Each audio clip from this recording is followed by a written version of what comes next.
the classroom. We're taking a look at how our children are affected. ABC 7 News at 10 starts right now.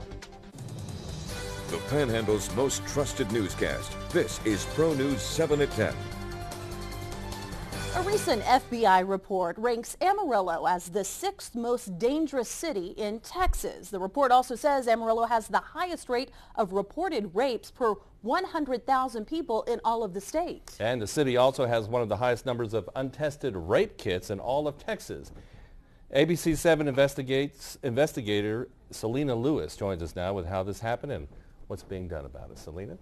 Lisa, Larry, well, there are actually over 800 untested rape kits here in Amarillo alone, and a lot of victims were surprised to hear that the DNA evidence in their cases was never tested. So there was a bill passed in 2011 aimed to change that, and we check on the progress of that bill. Boxes. Tens of thousands of boxes. Boxes containing skin, hair, bodily fluids.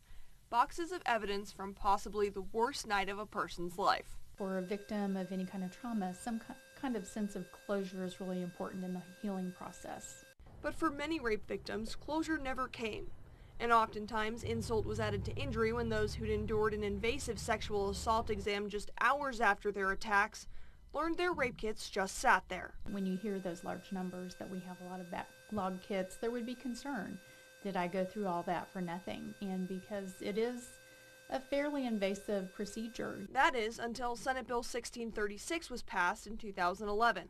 The bill mandated that all rape kits be tested, not just those in which police or prosecutors believed they could make a case. I have little doubt on that we'll have some hits on cases that were previously closed. And in 2013, 2 years after the bill passed and all the rape kits were physically counted by police departments across the state, approximately $11 million was appropriated for the Texas Department of Public Safety to test all current exams and begin going through the backlog of nearly 20,000 kits. But some cities are seeing results sooner than others.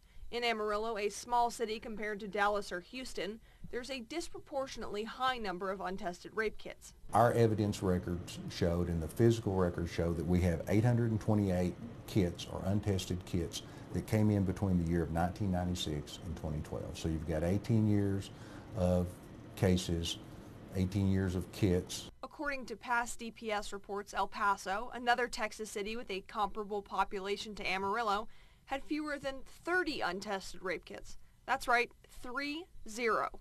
It's a slow process, but in the end, all of these are going to have to be processed. In the past 2 years, Texas has been negotiating with private contractors and labs. Negotiations are now being finalized, and DPS has started requesting backlogged rape kits from certain police departments. At the time of the interview, Amarillo was not one of them. DPS wasn't available for an on-camera interview, but did release a statement saying they were in contact with APD. Since then, APD tells us DPS has notified them that they can begin sending some of their old cases to the lab. When will this be tested is a big question when they decide to go through that process.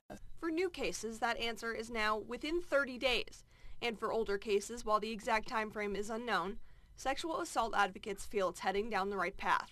I think it's a step in the right direction, but I think it's a big step in the right direction. Now, testing is expected to take place over the next 2 years, and it's too early to tell whether or not the $11 million will completely get rid of the backlog, but they're hopeful it'll make a big dent. All right, thanks, Selena. Thank you, Selena. That weather today. Well, here's the deal. You know, I'm just watching us head right for the weekend with the more wintry weather. Yes, Yeah. it's about time. Well, it is January, almost February.